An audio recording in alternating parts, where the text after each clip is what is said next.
بسم اللہ الرحمن الرحیم۔ شروع اللہ پاک کے بابرکت نام سے جو بڑا مہربان نہایت رحم کرنے والا ہے۔ ایم کے این سپیکس کے معزز خواتین و حضرات، السلام علیکم۔ محترم ناظرین گرامی، بادشاہ عیش و آرام میں مست ہو کر کہہ رہا تھا، میرے لیے دنیا میں اس وقت سے اچھا اور کوئی وقت نہیں ہے۔ نہ تو اس وقت اچھے برے کی فکر ہے، نہ کسی کا غم۔ محل کے نیچے ایک فقیر سردی میں لیٹا ہوا تھا۔ اس نے بادشاہ کی بات سن لی اور پکار کر کہا، اے بادشاہ، تیری شان و شوکت کا مقابلہ دنیا میں کوئی نہیں کر سکتا۔ میں نے مانا کہ تجھ کو کوئی غم نہیں ہے، مگر کیا ہمارا غم بھی نہیں ہے؟ یعنی ہم جیسے ننگے بھوکوں کی بھی فکر نہیں تجھے؟ بادشاہ نے فقیر کی بات سن لی۔ اس کے دل پر بڑا اثر ہوا۔ 1000 اشرفیوں کی تھیلی نکالی اور کھڑکی سے باہر لٹکا کر کہا، اے درویش، اپنا دامن پھیلا۔ فقیر نے جواب دیا، میرے بدن پر کپڑا ہی نہیں ہے، دامن کہاں سے لاؤں؟ بادشاہ کو اس کی غریبی پر بہت رحم آیا۔ ایک قیمتی لباس اور اشرفیوں کی تھیلی اس کے پاس بھیج دی۔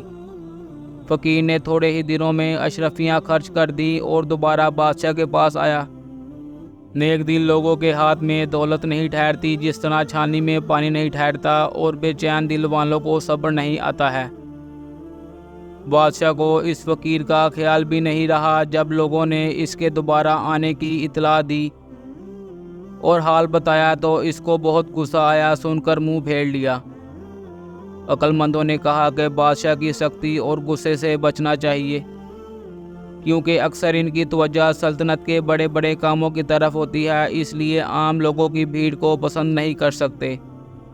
اس شخص کے لیے بادشاہ کا انعام حرام ہے جو مناسب وقت اور موقع کا خیال نہ رکھے، پہلے سے وقت مقرر کرائے بغیر اس کے پاس جائے اور بیکار بات کر کے اپنی عزت گوائے۔ بادشاہ نے حکم دیا کہ اس بے ادب فضول خرچ کرنے والے کو یہاں سے نکال دو۔ اس نے اتنی بڑی رقم کم مدت میں صرف کر دی۔ شاہی خزانہ مسکینوں اور مفلسوں کے لیے ہے، فضول خرچی کرنے والے شیطان کے بھائیوں کے لیے نہیں ہے۔ جو بے وقوف دن کی روشنی میں شمع جلاتا ہے، اس کو جلدی ہی معلوم ہو جاتا ہے کہ اس کے چراغ میں تیل نہیں رہا۔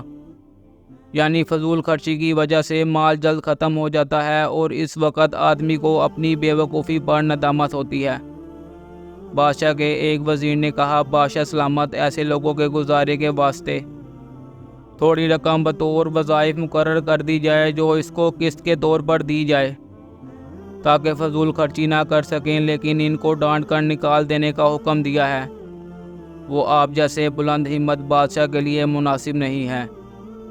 پہلے تو آپ نے بہت مہربانی کی اور اب وہ امید لے کر دوبارہ آیا ہے، اور آپ نا امید کر کے اس کا دل توڑ رہے ہیں۔ پہلے ہی کسی لالچی کو اپنے پاس آنے کا موقع نہ دینا چاہیے، تاکہ وہ بار بار پریشان نہ کرے، اور جب ایک دفعہ اپنی خوشی سے اس کو آنے دیا تو پھر سختی سے اس کے لیے اپنا دروازہ بند نہیں کرنا چاہیے۔ عرب کے ملک میں پانی کم ہوتا ہے، مگر یہ کسی نے نہیں دیکھا کہ وہاں کے پیاسے کبھی سمندر کا کھارا پانی پینے کے لیے جمع ہوئے ہوں۔ اس لیے جہاں کہیں میٹھا پانی کا چشمہ ہوتا ہے، وہیں انسان، چڑیاں اور چونٹیاں سب جمع ہو جاتی ہیں۔ اسی طرح جو شخص سخی ہوتا ہے، حاجت مند لوگ اسی کے پاس آتے ہیں۔ محترم عزیز دوستو، اب تک کے لیے اتنا ہی۔ امید کرتا ہوں آپ سب کو آج کی یہ ویڈیو اچھی لگی ہوگی۔ مزید اچھی ویڈیوز دیکھنے کے لیے میرے چینل کو لائک، سبسکرائب اور شیئر کرنا مت بھولیے گا۔